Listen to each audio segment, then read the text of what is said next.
La historia del lancero más grande de todos los tiempos comenzó con un final patético y una traición inesperada. Joshua Sanders había dedicado su vida a ser el escudo del imperio de Avalon, solo para ser devorado por la codicia de su único amigo. En sus últimos momentos, Joshua alcanzó su lanza legendaria, Luya, sintiendo un poder antiguo despertar en su interior. De repente, la oscuridad se transformó en luz, y Joshua abrió los ojos en un establo lleno de paja y olor a estiércol. No podía creer que hubiera regresado al cuerpo de su infancia, el hijo ilegítimo de una criada que todos despreciaban. Recordó el dolor y la humillación, dándose cuenta de que el cielo le había otorgado una segunda oportunidad para corregir su destino. Sin embargo, su paz fue interrumpida por 3 caballeros arrogantes que venían a torturarlo como solían hacerlo antes. Los soldados del ducado de Agnus no sabían que el niño frente a ellos ya no era la víctima muda que conocían. Cuando insultaron a su madre, Lucía, la ira de Joshua alcanzó un punto de ebullición insoportable.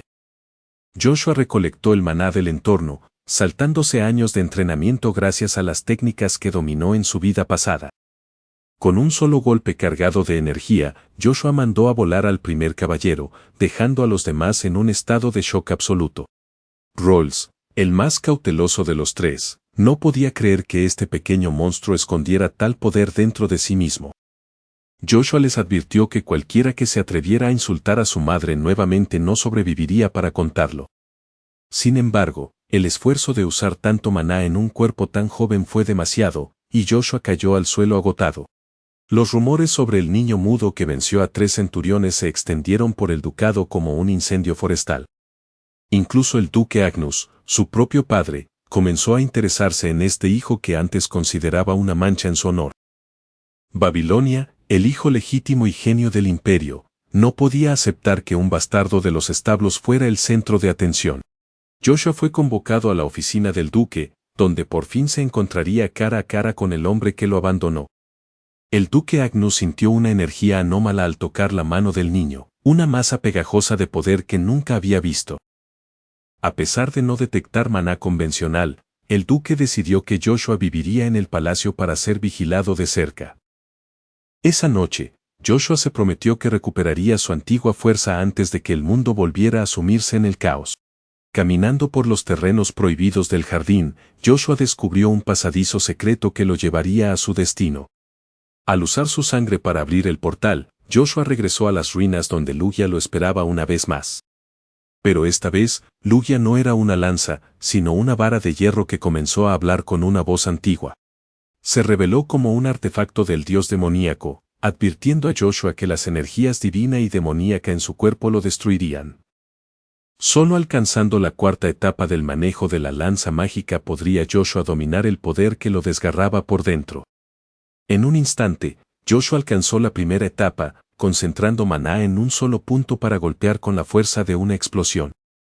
Con su arma recuperada, Joshua regresó al palacio Agnus, listo para enfrentar a su hermano en un duelo de entrenamiento. Babilonia creía que Joshua era solo un mozo de cuadra que limpiaba estiércol, pero pronto aprendería una lección dolorosa. El duelo comenzó con una velocidad que los ojos de los nobles presentes apenas podían seguir. Frustrado por no poder golpear a su hermano menor, Babilonia rompió las reglas y usó maná ilegalmente en el combate. Para sorpresa de todos, Joshua no solo bloqueó el ataque, sino que mostró su propio maná a la edad de 9 años.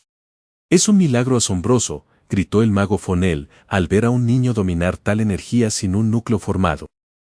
Joshua derrotó a Babilonia sin piedad, dejando claro que el título de heredero ya no estaba asegurado para el primogénito. La duquesa Vanessa, madre de Babilonia, estaba tan enfurecida que juró destruir al hijo de la concubina a cualquier precio. Joshua pidió al duque llevar a su madre a la capital, buscando un lugar donde estuviera a salvo de las intrigas de la duquesa.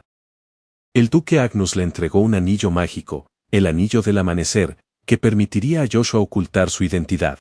A partir de ese momento, ya no sería Joshua von Agnus, sino Ashurfen Frederick, el heredero de una familia caída. Su primer destino fuera del ducado sería el bosque oscuro, donde un ogro negro aterrorizaba a los caballeros carmesí. En medio de la noche de la luna roja, Joshua saltó sobre el monstruo, demostrando una fuerza que superaba a la de un caballero de rango B. Un rayo descendió del cielo cuando Joshua usó el poder de Bronto, aniquilando a la horda de ogros de un solo golpe.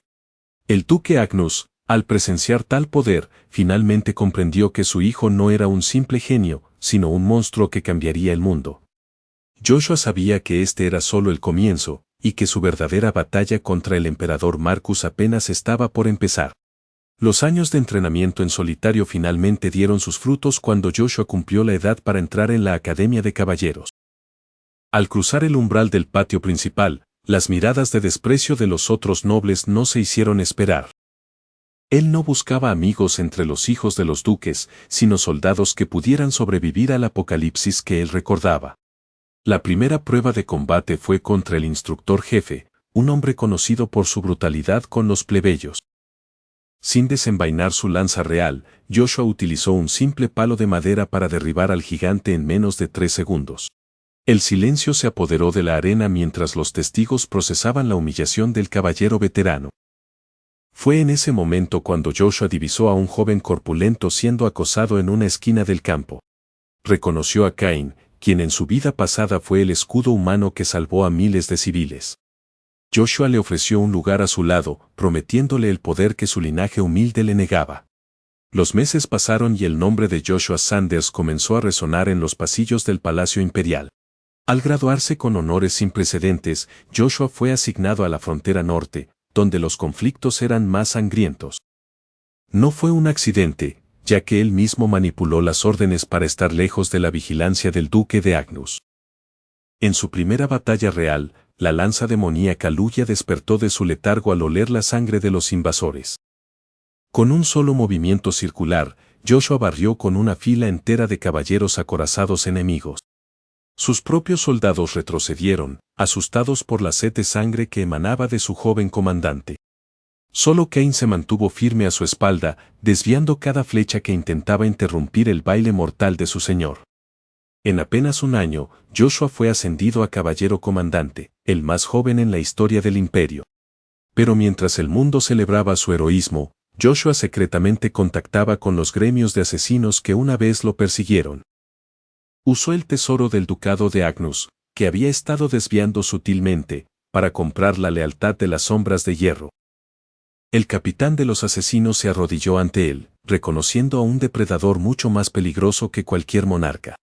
El siguiente paso de su plan era infiltrarse en el círculo interno del príncipe heredero para identificar a los traidores. Se encontró cara a cara con Marcus, quien en esta época era solo un joven príncipe ambicioso y carismático. Joshua tuvo que reprimir el impulso de clavar su lanza en el pecho de Marcus en ese mismo instante. En lugar de eso, le juró lealtad con palabras vacías, convirtiéndose en el perro de guerra del príncipe. Joshua notó que Marcus ya estaba conspirando con los magos oscuros para expandir sus fronteras. Sabiendo esto, Joshua comenzó a reclutar a los genios mágicos que fueron ejecutados injustamente en la línea de tiempo original. Les ofreció protección, recursos y la oportunidad de practicar su arte sin miedo al castigo. Con guerreros como Cain y una unidad de magos leales, su ejército personal estaba casi completo.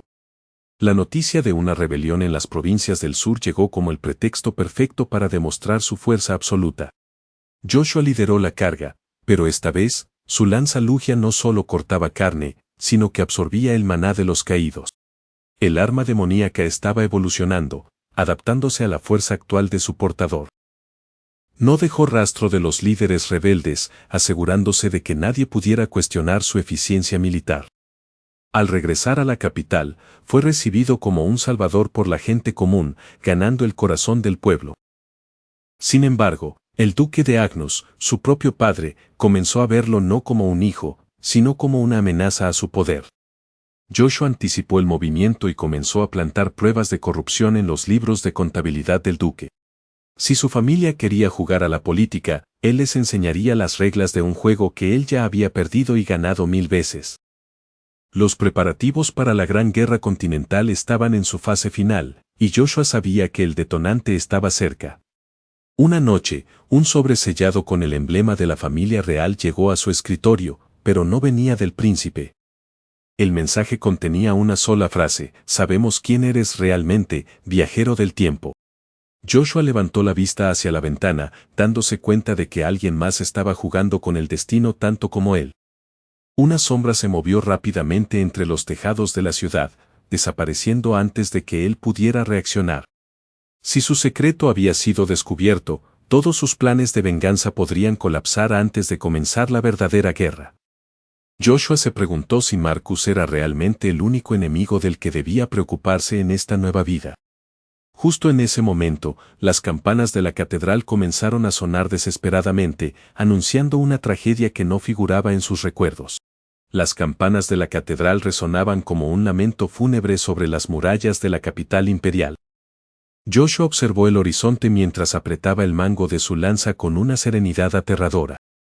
Sabía que el emperador Marcus había adelantado su plan maestro para purgar a los nobles disidentes. Sin embargo, esta vez el destino no sería escrito con la sangre de los inocentes sino con la verdad. Miles de soldados se congregaron en la plaza central esperando la señal del inicio del gran juicio. De repente, un rayo de energía azul impactó en el centro del campo de batalla, dispersando a la Guardia Real. Joshua descendió de los cielos como una deidad de la guerra envuelta en relámpagos de maná puro. El emperador Marcus se levantó de su palco gritando órdenes de ejecución inmediata contra el traidor. Los caballeros de la Orden Suprema cargaron contra Joshua con sus espadas envueltas en fuego sagrado. Con un solo movimiento circular de su lanza, Joshua desvió los ataques y desarmó a una docena de guerreros. No he venido a matar a soldados que cumplen órdenes, sino a juzgar al hombre que los engañó.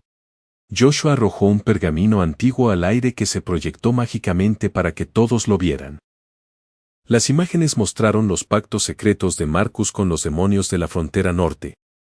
El murmullo de la multitud se convirtió en un rugido de indignación ante la traición imperial. Marcus desenfundó su espada maldita, liberando una niebla negra que comenzó a asfixiar a los guardias cercanos. Joshua saltó hacia el palco real, su lanza lugia rugiendo con un hambre de justicia largamente contenida. El choque entre la lanza de luz y la espada de sombras provocó una onda expansiva que destruyó las columnas de mármol. El emperador intentó usar su magia de sangre para drenar la vitalidad de Joshua. Joshua activó el séptimo círculo de maná, una técnica que solo él conocía en este tiempo. Tu codicia ha llegado a su fin en esta vida y en la anterior, Marcus. Con una estocada precisa, la lanza atravesó el corazón corrupto del tirano. El cuerpo del emperador se desvaneció en cenizas negras, dejando caer su corona de oro al suelo con un eco metálico. Joshua se apoyó en su lanza, respirando pesadamente mientras el peso de 2 vidas caía sobre sus hombros. Sus aliados, los caballeros que había entrenado en secreto, rodearon la plaza para asegurar la paz. La duquesa Agnus, su madre en esta vida, corrió hacia él con lágrimas en los ojos. Joshua la recibió en un abrazo, prometiéndose a sí mismo que nunca más permitiría que ella sufriera. Semanas después, los líderes de todas las naciones se reunieron para firmar el Tratado de la Lanza Blanca. Joshua fue nombrado Protector Continental, un título creado específicamente para su fuerza inigualable. El antiguo rencor que quemaba su alma se había transformado finalmente en una voluntad de proteger. Decidió enterrar la lanza demoníaca Luya en un santuario secreto, donde nadie pudiera usarla para el mal. Un arma no define al guerrero, sino la mano que decide cuándo guardarla. El ducado de Agnus prosperó bajo su guía, convirtiéndose en un refugio para los talentos sin importar su origen. Joshua observó a los jóvenes reclutas, viendo en ellos el futuro que él casi pierde. Recordó a su mejor amigo de la vida anterior y se alegró de haber evitado que cayera en la oscuridad esta vez. La historia del lancero invencible se convirtió en una leyenda que se contaba en cada rincón del mundo. Los libros de historia ya no hablaban de una traición, sino de un renacimiento y una redención. Joshua caminó hacia la puesta de sol, sabiendo que su misión finalmente estaba cumplida. No quedaban deudas por cobrar ni enemigos a los que temer. El maestro de la lanza había reclamado su trono, no de oro, sino de respeto y paz. Y así, el destino fue finalmente domado por el hombre que se negó a morir 2 veces.